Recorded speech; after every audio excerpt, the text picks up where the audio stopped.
Day and welcome to Datapoints. Today, we're going to have Leonard Calvo, and he's the chairman of the board of Calvo Enterprises, Inc. And I asked Len to come on because they have diverse real estate interests. They have retail tenants, commercial tenants, residential tenants, and they have, he has connectivity to various businesses, insurance, media, wholesale. And so really, there's very few people where you can get speculatively a view of the market as in-depth as he has. And so we're going to talk about what he thinks about the Guam market, what needs to change, and how they got to where they are, and what he thinks is important moving forward. You'll be glad that you listen, and I appreciate you looking at us and listening to us on all our channels, Instagram, Facebook, YouTube, and Spotify and Apple Podcasts. We look forward to hearing from you on all our channels, whether it be Facebook, Instagram, YouTube, Spotify, or Apple Podcasts. Thanks for listening, and we'll see you soon. Good. Day and welcome to Data Points. My name is Ryan. I'm the president of Pinpoint Guam, and I'm here with Leonard Calvo, and you should know that Leonard's my boss.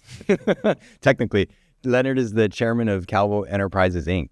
And one of the reasons I asked Len to come on today is because he kind of started this journey on the path that I'm on right now in terms of like why things are happening on Guam. And the reason why is because Len and I are close enough in age where, I think he sees the what came before. So you have referentially, but then you see kind of the side that's coming now. And one of the things that resonated with me is you were saying how nobody knows the story of how we got to where we got. And you were speaking specifically to like how, buildings were acquired, partnerships were made. And, some people may not know that, who owned the first movie theater here, and it was a partnership, or why certain buildings got built the way they built. And that structure is important because of what I've been finding in the conversations and the threads that we've been pulling is generally the things that have happened before perpetuate and repeat.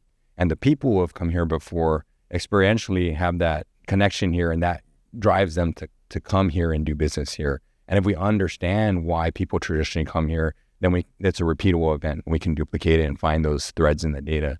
So one of the things I want to ask you about is like, what's up? What's up with Guam? Like, what do you think is happening?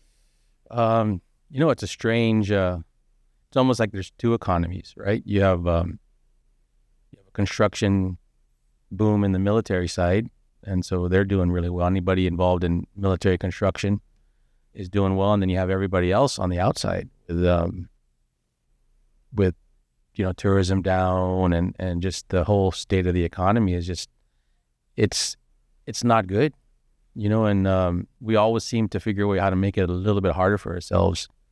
And, some of the things are not under our control, right? We can't control world currency markets or, international policy, but there's little things we can do to make it better.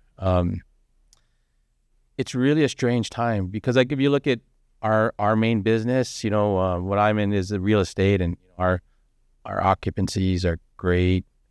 Rents are slowly creeping up.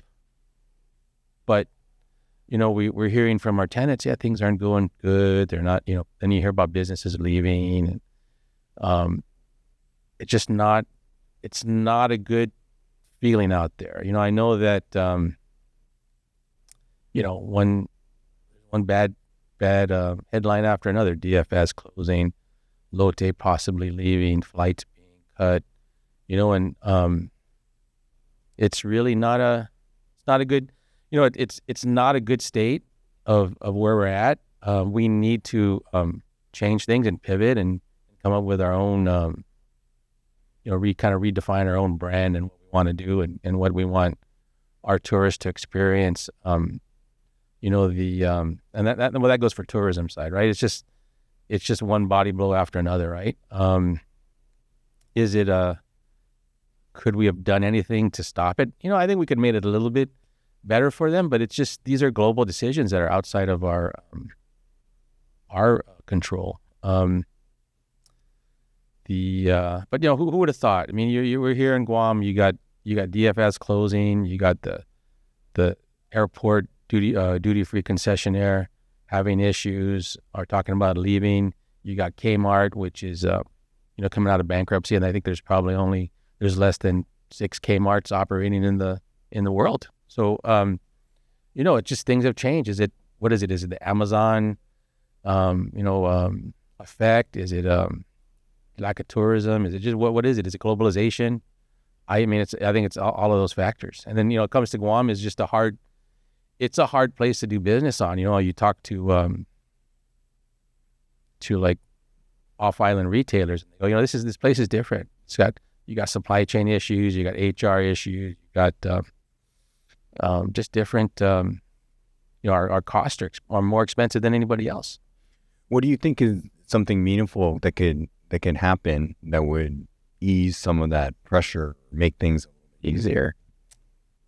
I really think permitting, government permitting and that side has really got to ease up. I mean, I know that a lot of them look at things, and there's safety nets set up to guard entitlements and zoning, but the people look about affordable housing, and the government's the one that caused it. They made it so hard for construction companies to build barracks and workforce housing.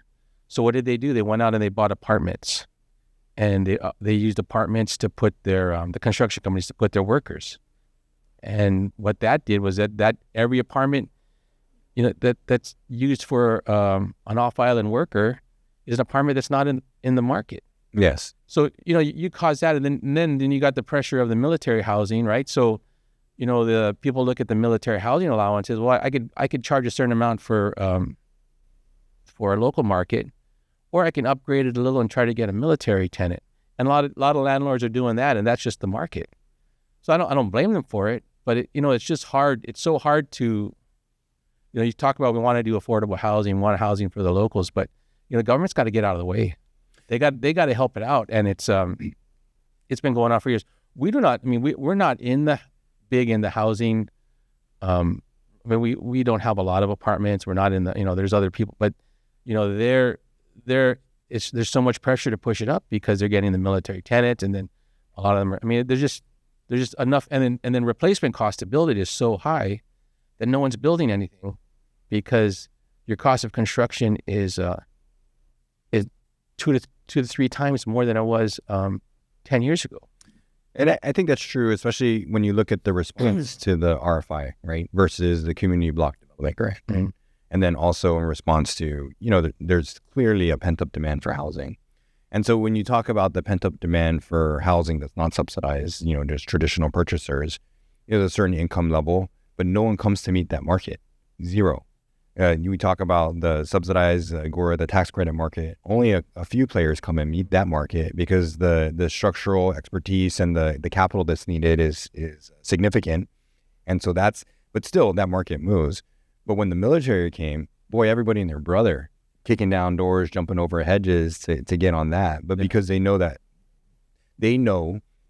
the economic realities will be realized in the output one way or the other, because no one will bring that product to the market unless it's economically viable for them. Yeah, just look at, just real simple economics. Back in 93, when I started working, rents were probably more, commercial rents, mm-hmm. than you're getting now. Right. But in the meantime, your construction cost is more than doubled. Your operating costs, your utilities, everything has gone up. Then all the permits and the fees you have to do. So, you're kind of crazy to want to build a brand new building, because if you're going to make the same rents, it just doesn't make sense. So, the same thing applies to housing, right? Your housing construction cost has gone up, and your, the fees and the time it takes to do these projects and entitlement is just, it's unbelievable. I know that, you compare it to what in the States, you hear horror stories about California, Hawaii, how long it takes to get your entitlement and your building permit. Well, that's them. That's not us. We shouldn't be like that. We should be able to be more efficient. There's no, and this at every level of the government, whether every agency, when you hit a hiccup, there's just, everything stops. Someone goes on vacation, everything stops or leave. So, I'm not gonna point fingers at one particular agency, but they all can do better. And if, the people are looking to do, years ago, 3 years ago, people were looking to do workforce housing, convert buildings to barracks or build it. And I think a lot of them have just given up because the rezoning or conditional use process is just, you're talking about a year and probably $100,000 later, then how are you going to, so they just said, well, we're just going to buy an apartment complex and we're going to put people in there and, look what it's done to the market. Yeah. Would you venture to say the boomers have stayed in power too long? I don't consider you a boomer. I put a lot of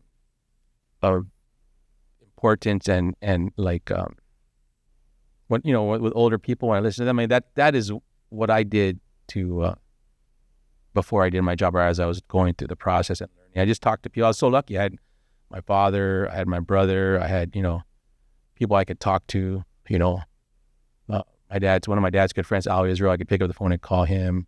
So old people or experienced people have so much knowledge on this.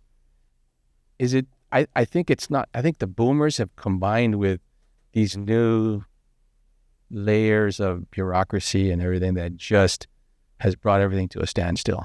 Yeah. And I mean, I'm speaking from my experience. I don't want to get into the specifics of it, but I know anybody who's been in the real estate business on Guam can tell you that. You're going to hear it from them. And I think most people don't understand the structural realities of what it takes to get a project from ground to vertical, and just the capital allocation, the carry, until you actually endeavor to do it. And that's why we don't have more vacant land sales, because I tell real estate agents all the time, you're just creating a problem. You're selling your own land without a solution at the other end. And so those structures aren't in place to help people come easily to the market. But when to your point about the layers of bureaucracy, I run into this a lot, right? Generally because I'm selling a big idea, a disruptive idea, and people's eyes gloss over and they lean back and they say, keep it small, it's too big. But at the end of the day, sometimes I think the pervasive attitude is, hey, this way works. It's been working for we just got to stay the course, right? And I literally heard someone banging their hand against the podium at an economic forum, basically saying we just need to go harder and faster, et cetera. Which is, hey, it may be true. You've been there, you've done that, fair. But what are your blind spots? What ideas are you not considering because you're so here, and what are you missing on what's available in context that you could pull in and maybe see? Well, okay. I mean, if you look at real estate development is different than real estate investing. Okay. Right. So development there's a whole level of risk, and so the entitlement risk, the permit risk has ramped up here, and the time risk. So somebody like me, I'm not looking to go from development, smaller development or any kind of development projects from ground up. Mm-hmm. Because there's just too much risk, too much time. So, we're looking for rather investing and conversions, adaptive reuses. So we're looking for things like that. Sure. Because then that way you cut your development risk, you cut your construction costs and just your time. So, that's what makes sense now. But, that says something because it looks like we're not getting anything new built. Right. Right. And so, nobody's just going to do something for the sake of it. They want to make sure that they cut their risk down and they make a return on it. So we just look at conversions, and that's not, I don't think it's the only way to do things. I'd much prefer to build a nice new facility and everything is purpose built and that, but you can't, it's just too expensive to do it. No, but then even just in terms of risk, right? You have to build in at least a 30% margin to incorporate like all the risks that you're undertaking, even just to anticipate the price shifts that may happen over the course of development, the hiccups that you may not anticipate because the layers are so murky, you can't really see, and there's no clear path, and there's a lack of expertise. And like you say, the guy can go off island for like 6 months. You can't get your map approved, and now your project's behind forever. And that has happened. It does happen. Happens. And that is why more affordable housing, more stuff is not coming to the market. But on the commercial side, it's because new industry isn't being created here. There's stagnation, because what I've seen too, and what the trend lines that we've seen is when you build a new commercial building, it doesn't create new commercial tenants. It just moves commercial tenants from one to the other. Yeah, you're just moving, like Tetris. You're playing Chinese checkers, right? Moving things around. So commercial development has never really been viable here unless there's an industry behind it. Yeah. Yeah. Well, you look at like for retail, right? Retail in the States or worldwide is under a lot of stress. There's, besides Amazon and, malls closing around or converting to something, there's a lot of issues with that, right? So, you just need to find something that's, that works, makes sense. But it's probably having to look internally, or local entrepreneurs, or local businesses. It's when people look at, and I've dealt this before, because I've dealt with a lot of off-island retailers in the past. Sure, you dealt with Home Depot. You dealt with who else? Home Depot, DFS, McDonald's. So you've heard those perspectives. So it's so. There's a lot of issues they have to work with, right? Legit. We talked about legit. So you got to get someone who understands those issues and is willing to take the risk. And a lot of times, people won't do that for one store or two stores, right? They're gonna roll out 10 stores in for example, in Arizona, in the Phoenix area. But on Guam, they come out maybe 1-2 stores. Mm-hmm. So it's hard. It's a hard sell. It's a hard. And then, with the declining tourism numbers, you don't have, Guam usually meets a threshold. It doesn't meet the threshold for some businesses because the population is too small. But the tourism factor was like the golden ticket that pushed it through made it work, made sense. But, with tourism numbers being down, so it doesn't. So, I'm not saying that no one's coming, I'm just saying that we have to figure it out ourselves. We got to pivot. We got to change. We got to, as far as tourism goes, or just in the overall product. Senator Lujan came out with a law bill. I don't know if it's been passed, but just to incentivize people to renovate, clean up their buildings. And I think that's great, right? Because they have other choices to put their money in. They're going to put it somewhere else. They're going to keep it in, especially off-island groups. They're going to keep it in Japan or do it in wherever, Hawaii, and they're not incentivized to put the money in on Guam. And then, it's just the little things. We got to pivot. Maybe for years we've been driven by luxury retail. Mm. Well, that market's changed. They can buy a Louis Vuitton purse in anywhere now, right? Or Gucci so. We got to lean into what we have, and we still have the best beaches. We have great, we have a great hospitality culture, and it's, and it's real. It's what it is. It's never going to go anywhere. So so let's clean up too much. I agree. My wife's a paddler, and a couple of weeks ago she was paddling it. She's like, there's guys just drunk. She's paddling at 5 or 6 in the morning, and there's like drunk people there yelling, and it's unsafe. So she didn't feel safe. She came back and she was telling people, don't, there's a drunk guy down there yelling at people. So it's, we got to fix that. Agreed. So why invite anyone to come here if we got drunk people on the beach at 6 in the morning, making them feel unsafe? I think it's 100%. You have to protect the product, and that's one of the ways you protect the product. But still, there's opportunity here, and there's still things that people are willing to lean in here. Oh, for sure. Yeah.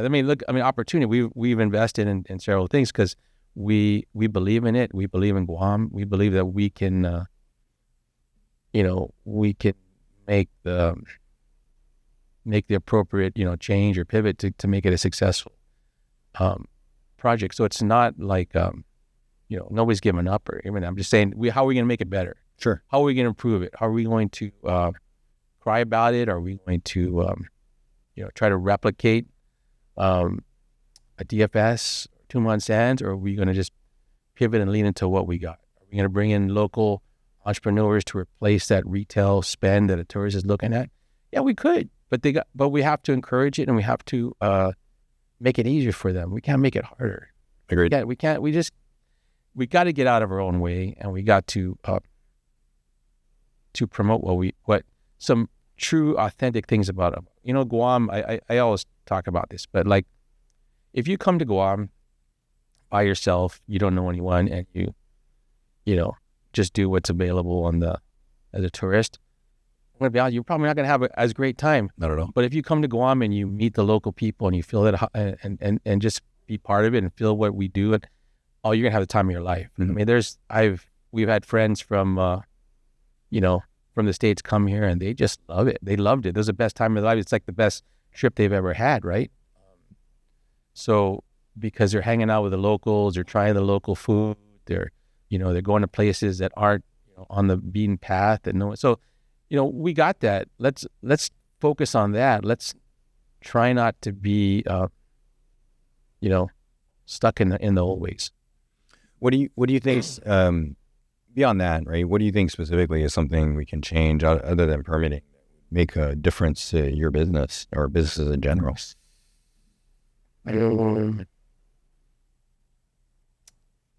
Well, I mean, in the government services, we have to do better. The homeless people are a big issue.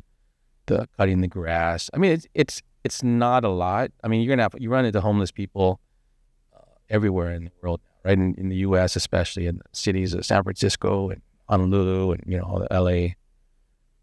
But we never had to deal with that in the past. But now it's a big issue. As a building owner, it ramps up our operating cost. Mm-hmm.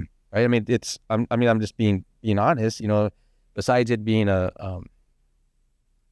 a good sign for society that these people are living on our street, but we got to account for locking the bathroom, account for people cleaning up after them, vandalism, them sleeping on the in the areas where or harassing our tenants for panhandling to our tenants. So it's like all that has added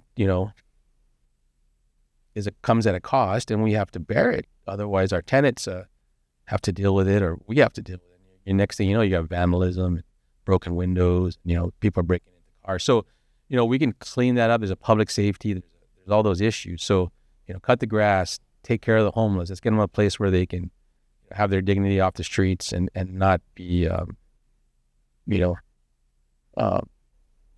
doing drugs or getting drunk, right? But there's whole communities of them in pockets. And, when I was growing up, we never had that. And so, but that is what's missing in a lot of ways is community and those resources and that sense of place, I think, is missing because people are so disjointed now.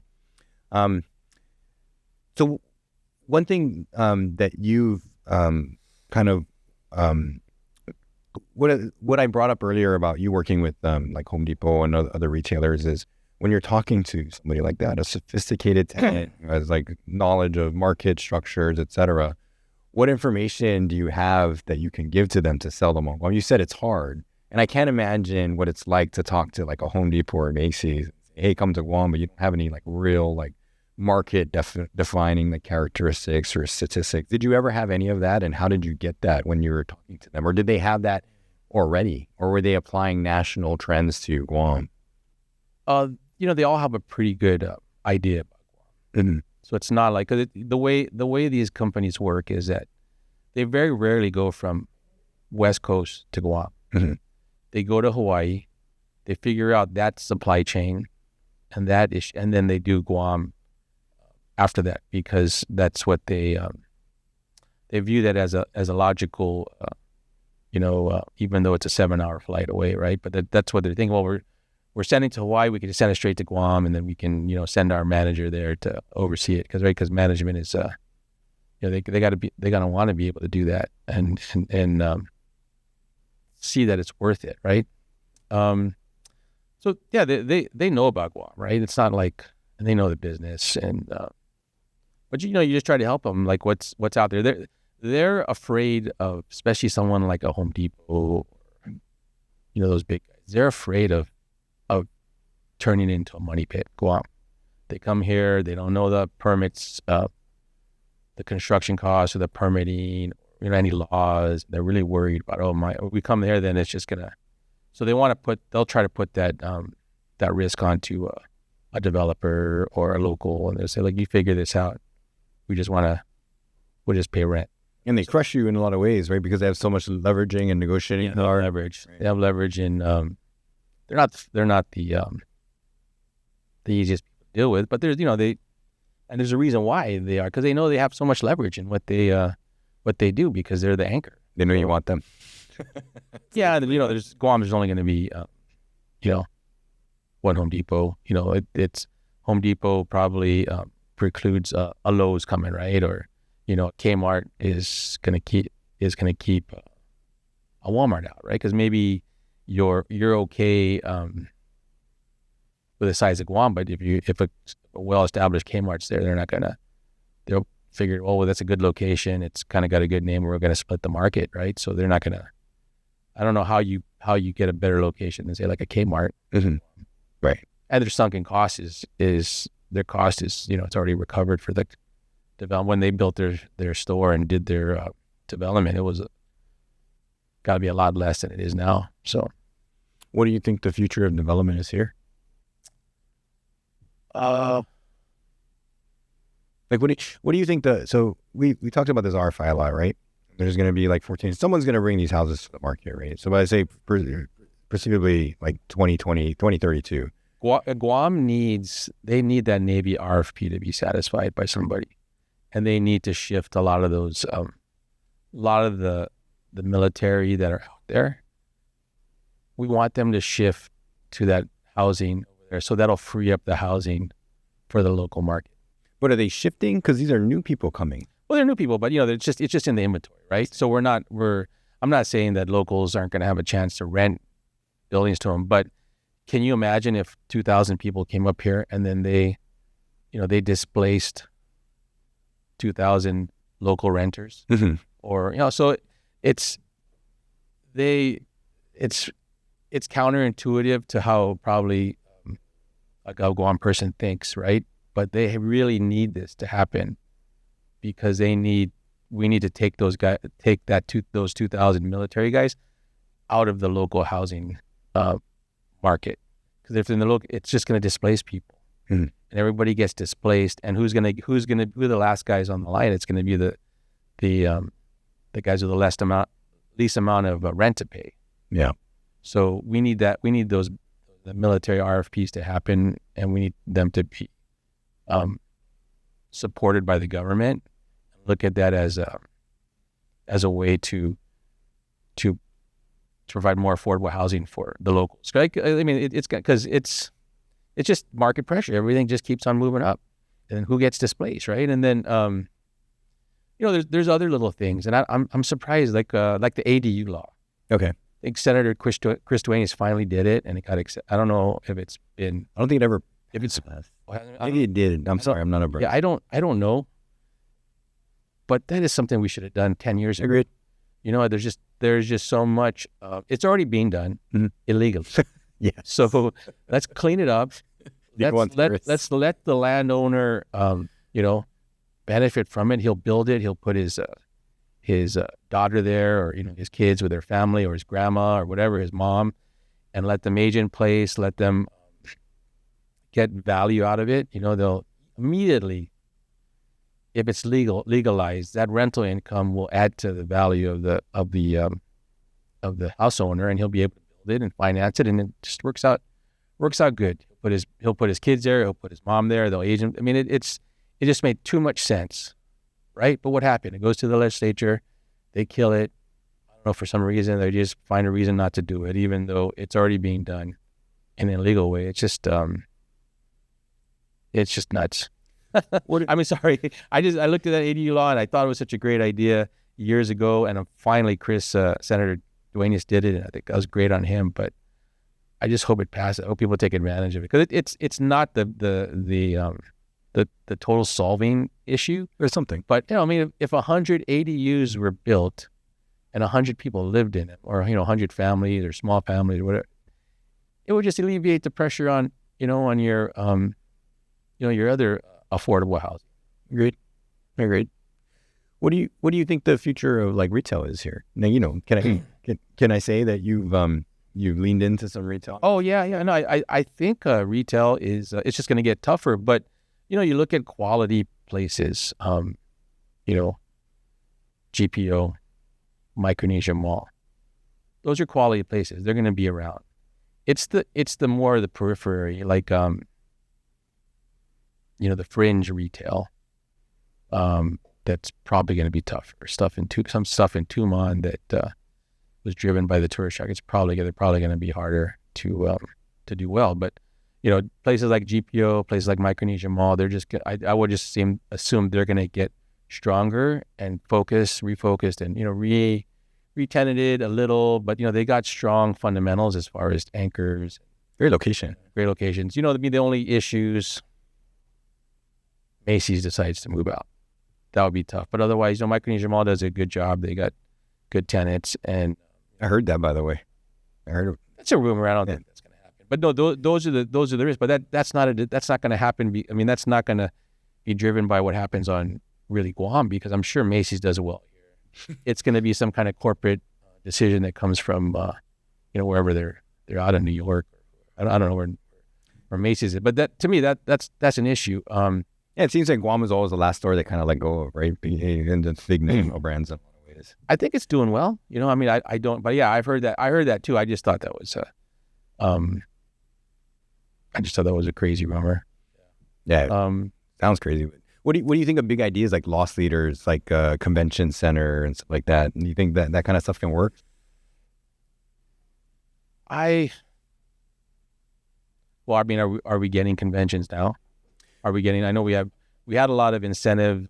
Well, let's say concerts, right? Like wanted to get an act. You go to UOG, it's 3,000 seats. It makes the tickets like very unaffordable. But if you have a bigger seated venue, then you can get acts out here that are more relevant. You could make the tickets more affordable.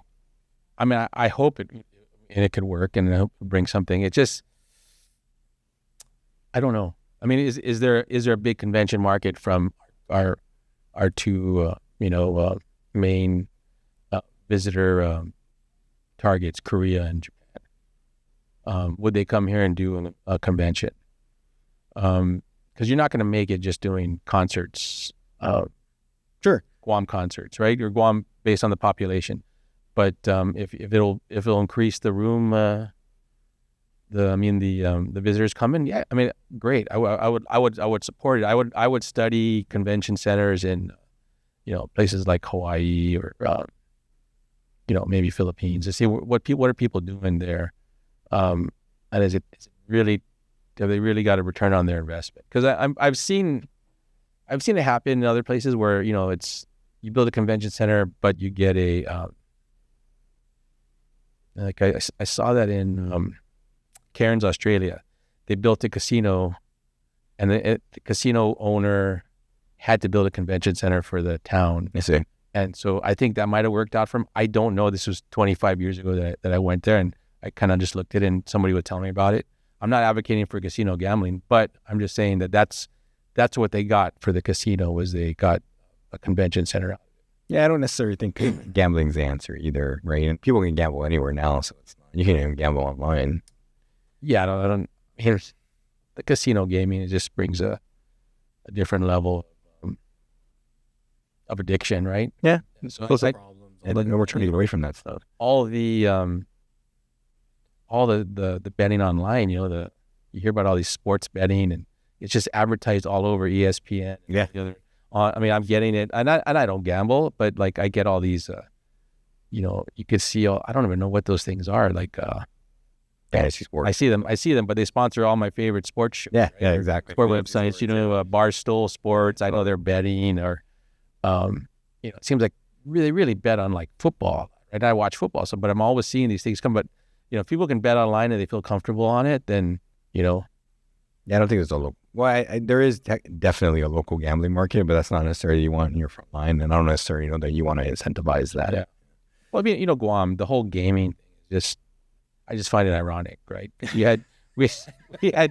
had all these like games of these parlors all over the Sure. or the Liberty Machine, right? And and everybody's, it's okay to have a Liberty machine in the village, but we don't want to have a nice big casino. And it's just funny. Yeah. It's funny how we're able to live with a one of those parlors in the village, but we don't want a nice big casino. I don't want either of them, but it's not. I mean, it's just ironic that there was a whole group fighting, and the real social ill is probably at the lower level, right at the village level. So it's just one of those things, one of those ironies. Guam. Well, Guam is ironic because it's basically the definition of the word in a lot of ways. Yeah. But what is one thing that existed in the past that you'd like to see happen again? Because you've seen it when it was good, Len, right? You grew up in the boom times in a lot of ways. Well, I mean, I was growing up in it, but I wasn't paying attention. Fair. I was in high school and in college. So I came back in 93 and it was, started working in 93 and it wasn't, we were already at the tail end. So I never got to see the great crazy days that happened. And of course there's been a little bit of, bumps in the economy, the tourism, the big Korean, the crash. Well, the crash, but then the Korean, when they started investing, right? And the buildup, all the excitement about the last buildup, right? Remember when they did the industry forums and people were coming here speculating, buying land and businesses. And what can we do? I mean, I'd like to see a lot of outsourcing of a lot of the government reviews. I think, all the inspections, maybe use private engineers, or surveyors, or what, just so they can review these things, just so we can speed up the process and get more. Because, everyone's getting older. I mean, the people, like you said about boomers, they're all aging out, and the brain drain on a lot of the industry, on a lot of the businesses, but also on the government agencies. A lot of them have retired. A lot of the smart people that that knew, they knew everything like on the back of their hand, where the water line is, where the sewer line, right? They can just help you. So it's not there's so much institutional knowledge that's aged out. And I think that's really a danger because, again, one of the things that came up in a planning symposium is like, okay, what's the government workflow? And there were some laughs in the beginning because they don't know either, because it's not documented, right? The workflow, because a lot of times there's one doer who does the thing and has the internal knowledge and just the institutional knowledge, and he was the guy, and he that guy was the man when I first started, and now he's 70 years old and he retired. And so now you have all this disjointed data, but no context, because the guy or the lady who had the context and knew how to interpret the stuff is now gone. And nobody understands that. And that's why I circle back to the question I asked you about big box retailers and, just like high grade commercial tenants, or even developing, because you do other stuff. You do, like self-storage, right? That's a business that you're in, but location is important. And so how do I know what the population base is? How do I know what the traffic counts are? None of that exists for you. Where do you get that? Well, I get the information I used to get from DPW's traffic plans or the master plans. I would take the latest information I got, which is kind of probably outdated, but is like the EISs, the ones that the government do. I just look at for their traffic studies and populations. For example, like when I did a development in Manila.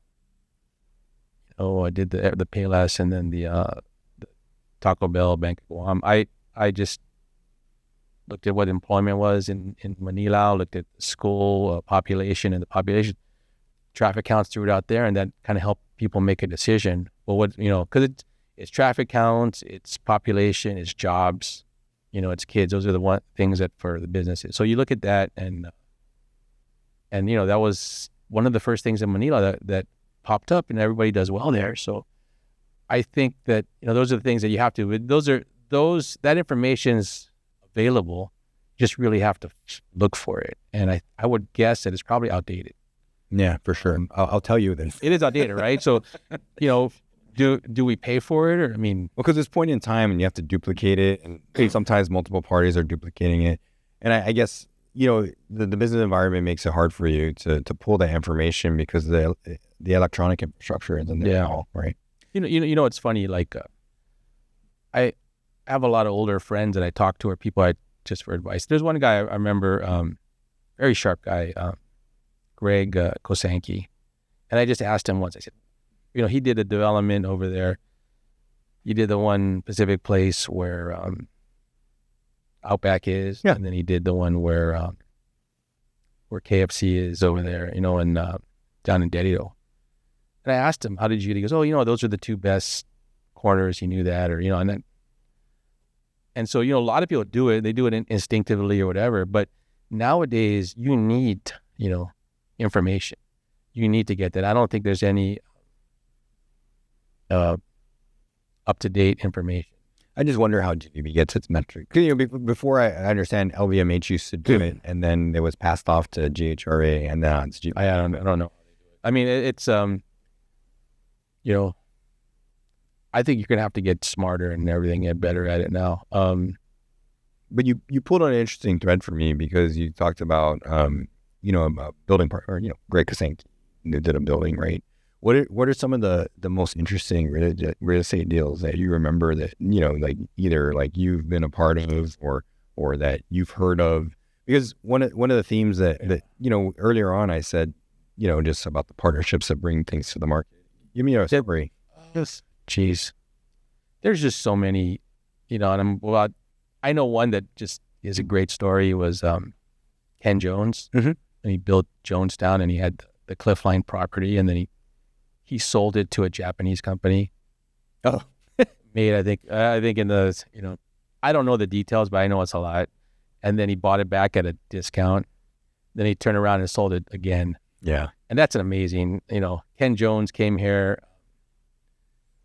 after World War II, and just built a great, just such a classy, respectable guy. I mean, respectable guy, and just the fact that I he was a friend of my dad's, and we did some business together. I just have a lot of respect for him. That's Summer Towers, right? Yeah, the Summer Towers. My dad, he pulled together all that property by, from the Lotte Hotel all the way to Two Lovers Point, and got that pulled together, and then bought it and sold it, and was able to do that. And it takes a lot of vision and patience and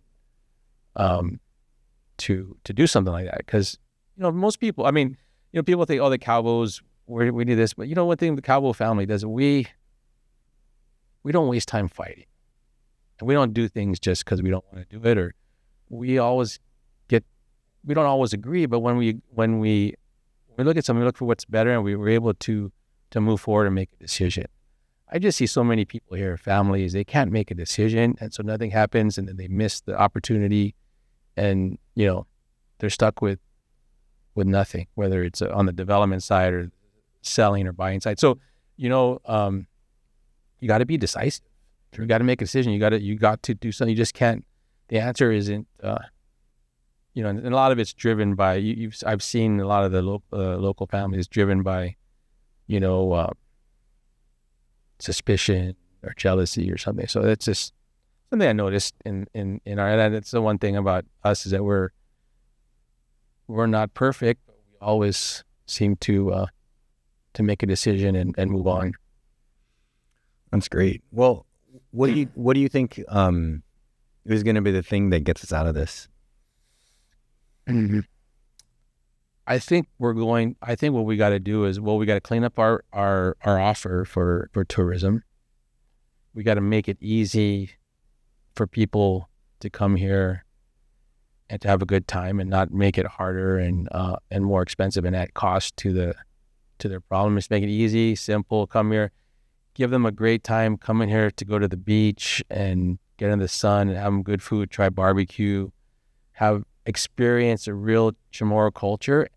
And I was on GVB before, and not on the board. I was on Japan Marketing Committee, I think, and it was I was like, I got nothing against Hawaiians. My wife's Hawaiian, native Hawaiian, but why are we doing Hawaiian hula dance for Guam attractions? So, let's give them something authentic, because if you give them something authentic that's real, that we like to do, then people are all pretty similar. And if if I like to do it, you like to do it, it's probably, you know, a guy from Japan or Korea is going to like to do it. If I like to eat good barbecue and you like to eat good barbecue, give him good barbecue and he's probably going to say, wow, this is good.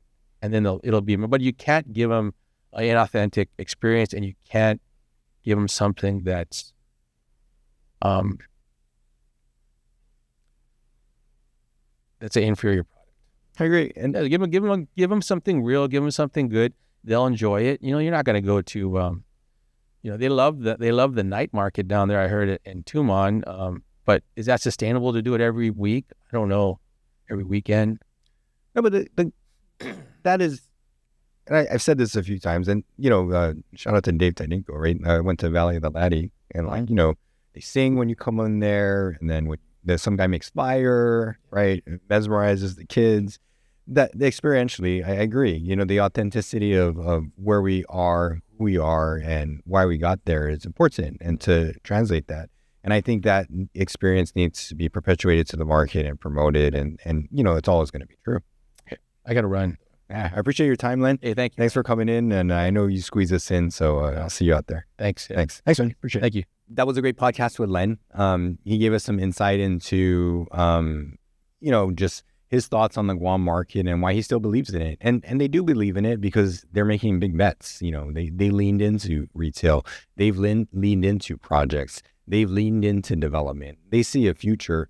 But again, agility matters and information matters. And he has connectivity to information because his wide family network, and he can call people who have experience, who he's worked with for years, that he trusts.